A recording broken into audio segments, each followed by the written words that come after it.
Halo, selamat bertemu kembali dalam mata kuliah pengantar ilmu peternakan. Saya Sri Rahma Aprilita Bugiwati. Pada materi kali ini, saya akan menemani Anda untuk mulai mengenal berbagai hal tentang dunia peternakan secara umum. Mengapa Anda memilih Fakultas Peternakan? Jawabannya tentu beragam. Ada yang ingin menjadi peternak, ada yang ingin menjadi pebisnis di dunia peternakan, ada yang ingin menjadi pegawai negeri, atau ada yang ingin menjadi dosen. Ada pula yang ingin bekerja di dunia perbankan, dan lain-lain masih banyak lagi. Tapi yang pasti, jika Anda lihai mencari peluang dan tekun menjalaninya, dunia peternakan adalah dunia yang sangat menjanjikan peluang bisnis. Jadi, Anda tidak salah memilih dunia peternakan sebagai dunia yang akan Anda tekuni hingga tua nanti. Dunia peternakan tidak mengenal kata mati karena produk peternakan dan pangan hasil ternak akan selalu dibutuhkan selama manusia masih ada di muka bumi. Anda harus memahami bahwa bidang peternakan adalah bidang yang sangat penting karena termasuk bagian pendukung untuk mencerdaskan kehidupan bangsa yang menjadi amanat Undang-Undang Dasar 1945. Selain itu, pada tahun 1996, pemerintah telah menegaskan melalui Undang-Undang Republik Indonesia Nomor 7 bahwa pangan adalah kebutuhan dasar manusia yang pemenuhannya menjadi hak asasi setiap rakyat Indonesia. Pangan juga menjadi salah satu target dunia dalam tujuan pembangunan berkelanjutan atau Sustainable Development Goals yang diharapkan akan tercapai pada tahun 2030.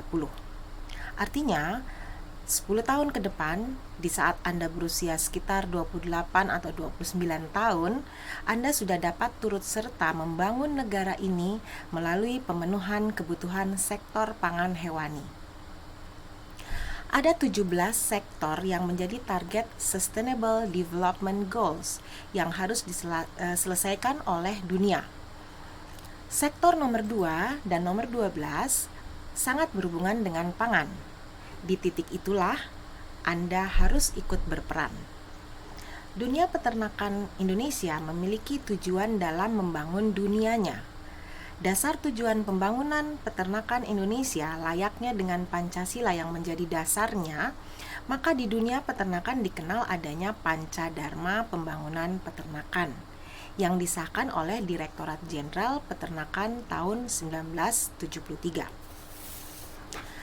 5 poin dasar dari Pancadharma Pembangunan Peternakan adalah: yang pertama, bagaimana dunia peternakan dapat meningkatkan pendapatan dan pemerataan kesempatan kerja dari masyarakat melalui kegiatan peningkatan produksi ternak dan hasil ternak. Yang kedua, bagaimana kita dapat meningkatkan populasi dan produksi ternak supaya kuantitasnya mencukupi permintaan kebutuhan pangan masyarakat Indonesia. Dan ini yang penting karena Indonesia sudah lama sekali dililit kondisi yang susah untuk membuat peternak tradisional Indonesia memiliki income yang baik. Pernah beberapa puluh tahun yang lalu Indonesia bisa menjadi pengekspor sapi ke negara tetangga. Tapi sekarang kondisinya berubah karena lebih dari 60% kebutuhan daging nasional masih bergantung pada impor. Silakan Anda membaca dari referensi lain info-info yang berhubungan dengan kondisi impor daging dan sapi hidup. Dan cobalah membuat telaahnya agar Anda lebih memahami kondisi peternakan di Indonesia. Dan Anda paham apa yang harus Anda siapkan untuk membantu menyelesaikan masalah peternak Indonesia. Pancadharma Pembangunan Peternakan yang ketiga adalah bagaimana dunia peternakan dapat membantu memenuhi kebutuhan tenaga kerja untuk ekstensifikasi dan intensifikasi pertanian. Selanjutnya, dunia peternakan juga mempunyai tugas untuk menjaga bahkan meningkatkan jumlah produktivitas ternak asli dalam kondisi tetap asli dan murni. Target dan tujuan ini nampaknya kian memudar karena pemerintah lebih masif untuk mendorong pengembangan ternak eksotik. Coba Anda cari tahu apa arti ternak eksotik ya. Di satu sisi, mungkin jumlah tonase kilogram per ekor sapi akan lebih besar jika peternak memelihara ternak eksotik. Tapi di sisi lain, bila hal itu terus dikembangkan, maka lama-kelamaan ternak lokal, bahkan ternak asli, akan tergerus populasinya. Bahkan kemurnian darahnya juga akan menurun. Atau yang lebih parah, suatu saat ternak asli akan punah. Sebagai contoh, kondisi sapi Bali sekarang sebagai ternak lokal berlawanan dengan sapi Brahman, sapi Limousin, sapi Simmental, sapi Belgian Blue, dan lain-lain. Coba Anda sempatkan membaca berita atau tulisan tentang pengembangan sapi di Indonesia, supaya lebih banyak gambaran yang Anda bisa dapatkan dan pahami. Pancadharma pembangunan peternakan yang kelima adalah peternakan juga membantu dalam hal mengembangkan daya dukung wilayah bersama-sama dengan subsektor lain. Sebagai contoh, sekarang yang sedang marak adalah pengembangan sapi Bali dengan perkebunan kelapa sawit misalnya. Sudah disampaikan pada slide sebelumnya bahwa produk peternakan harus selalu dihasilkan karena selalu dibutuhkan oleh manusia hingga dunia ini berakhir. Kondisi tersebut memicu peningkatan permintaan masyarakat atas bahan pangan asal ternak. Beberapa hal yang turut memicu peningkatan kebutuhan bahan pangan asal ternak adalah jumlah penduduk yang terus meningkat. Artinya, semakin meningkat penduduk berarti permintaan bahan pangan termasuk bahan pangan asal ternak pasti meningkat.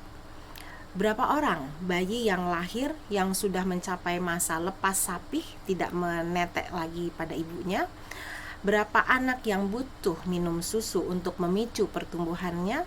Berapa orang dewasa bahkan lansia yang juga butuh minum air susu untuk menjaga kesehatannya?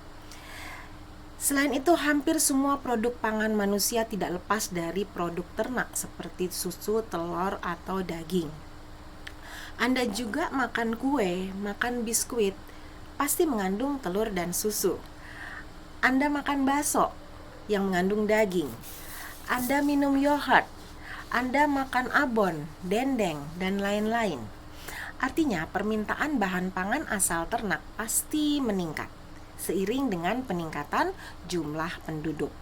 Hal tersebut bisa Anda pandang sebagai lahan besar untuk berbisnis karena pangsa pasar terus ada.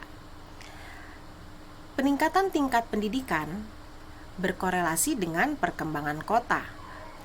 Peningkatan pendapatan per kapita dan kesadaran masyarakat akan peranan makanan berprotein.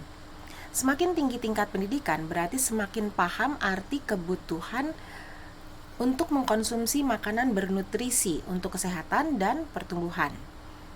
Pendidikan yang lebih tinggi juga berhubungan dengan terbukanya kesempatan bekerja di berbagai bidang dan akan berujung pada peningkatan income. Semakin tinggi posisi pekerjaan seseorang, berarti semakin tinggi income yang didapat.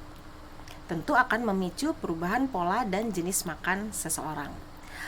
Anda yang masih berstatus mahasiswa, tentu sekarang sudah merasa cukup dengan mengkonsumsi sepiring bakso berharga Rp10.000 misalnya.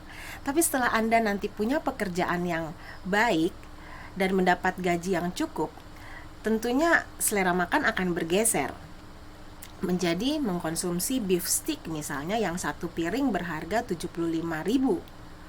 Dari sudut peternakan, kondisi tersebut mengharuskan adanya kesiapan ternak yang lebih berkualitas. Penanganan produknya juga lain. Bila bakso yang dijual di gerobak mungkin berasal dari daging berkualitas rendah, tapi penyiapan beef stick membutuhkan cara memotong yang khusus, lokasi dagingnya juga khusus, cara memperlakukan daging hingga memasaknya juga khusus. Itu semua bisa Anda pelajari dan kuasai selama Anda belajar di Fakultas Peternakan Universitas Hasanuddin. Sama halnya dengan perkembangan kota, tentunya kebutuhan akan produk ternak masyarakat di desa berbeda dengan masyarakat di kota. Kualitas dan kuantitas produk pangan asal ternak yang dikonsumsi penduduk juga akan meningkat dengan berubahnya suatu desa menjadi kota. Manusia juga tidak bisa bergantung sepenuhnya pada bahan pangan protein nabati saja. Produk pangan yang mengandung protein hewani tetap dibutuhkan, meskipun ada sekelompok orang yang menganut paham vegetarian. Atau dengan masuknya wisatawan asing ke Indonesia juga memicu kenaikan permintaan bahan pangan asal ternak, seperti mereka makan di hotel, di restoran yang menyiapkan makin banyak jenis panganan. Selain itu semua, di mana-mana berdiri industri pengolahan produk asal ternak yang juga memicu peningkatan suplai dari bahan baku pangan asal ternak. Contoh, pabrik susu kental manis, pabrik susu bubuk dengan berbagai macam nama produk, pabrik sosis dengan berbagai iklannya, pabrik kue, pabrik biskuit, industri rumahan yang membuat yogurt, kue-kue, cemilan, dan lain-lain. Anda bisa masuk dalam lingkaran kegiatan itu sebagai pengusaha. Anda bisa berusaha di bagian hilirnya, artinya di kandang sebagai peternak, sebagai produsen. Bisa di bagian processingnya, atau di bagian pemasarannya, di bagian pembuatan produknya, atau bergabung di industri yang telah ada. Banyak kesempatan di titik-titik yang Anda bisa capai. Intinya, banyak yang Anda bisa lakukan untuk berusaha dan berbisnis. Bagi yang tidak berminat menjadi peternak atau pengusaha, tapi Anda tertarik untuk menjadi bagian dari pengembangan pendidikan peternakan, tentunya Anda bisa meneliti, mempelajari, dan mengalih informasikan pada anak didik Anda selanjutnya. Semua alasan yang dijelaskan tadi merupakan alasan mengapa terjadi perubahan menu dan pola makan dari masyarakat. Ternak dan peternakan akan selalu berhubungan dengan kehidupan manusia. Tadi telah dijelaskan bahwa kebutuhan pangan meningkat sejalan dengan kecepatan pertumbuhan populasi manusia. Manusia juga sudah sangat paham akan fungsi produk pangan asal ternak yang memiliki gizi yang berkualitas karena merupakan sumber protein, energi, vitamin, mineral, dan lain-lain. Ternak juga berfungsi penting dalam menjaga keseimbangan alam, di mana ternak mampu mengubah bahan pakan menjadi produk pangan untuk manusia. Jangan lupa bahwa istilah pangan dalam makanan untuk manusia, sedangkan istilah pakan adalah makanan untuk ternak. Manusia tidak bisa mengkonsumsi rumput, hijauan, dedak, butiran lain dalam konteks pakan, tapi ternak dapat mengkonsumsi pakan tersebut. Dan mereka mengubahnya menjadi produk seperti daging, telur, susu yang menjadi pangan yang bisa dikonsumsi oleh manusia. Selain untuk mengubah pakan menjadi pangan, ternak juga berperan menjaga kesuburan untuk konservasi tanah dan air. Feses dan urin dari ternak bila dimanfaatkan dengan baik akan membantu kesuburan tanah yang digunakan untuk pertanian dalam bentuk pupuk alam atau bisa juga pupuk cair. Anda yang berminat berbisnis pupuk tentunya dapat mempelajari dengan lebih detail cara mengolah feses, mengolah urin, yang sebagian orang beranggapan itu adalah sampah, limbah, dan bau. Tapi bila diolah menggunakan pengetahuan dan teknologi, akan jadi uang. Pada prinsipnya, dunia peternakan merupakan salah satu pekerjaan yang dapat menjadi sumber pendapatan dan lapangan kerja. Anda tidak harus pergi melamar pekerjaan ke kantor-kantor atau ke perusahaan-perusahaan, tapi dengan ilmu yang Anda pelajari selama menjadi mahasiswa Fakultas Peternakan Universitas Hasanuddin, Anda bisa menyiapkan diri menjadi pengusaha. Tentunya Anda harus banyak belajar, bergaul, membaca, ikut banyak kegiatan yang dapat memicu potensi Anda, potensi diri Anda. Artinya, kemampuan tersebut tidak akan pernah Anda dapatkan bila Anda hanya belajar saja dari materi yang dosen berikan. Hanya menjadi pembelajar sejati yang tidak pernah mengikuti berbagai kegiatan selama mahasiswa, yang hanya kuliah saja dengan tujuan mengejar nilai A dan cepat menjadi sarjana, sayang bila kegiatan Anda selama menjadi mahasiswa hanya bergulat pada itu dan itu saja. Kini Anda telah memahami bahwa kontribusi hasil peternakan dalam kehidupan manusia adalah sangat besar, yaitu sebagai penyedia zat gizi dalam bentuk protein, energi, vitamin, mineral, dan produk peternakan memiliki fungsi yang saling melengkapi dengan hasil pertanian. Setelah Anda membaca berbagai referensi, tentunya Anda akan bisa memahami bahwa ternyata produk peternakan secara nasional belum mampu memenuhi kebutuhan nasional.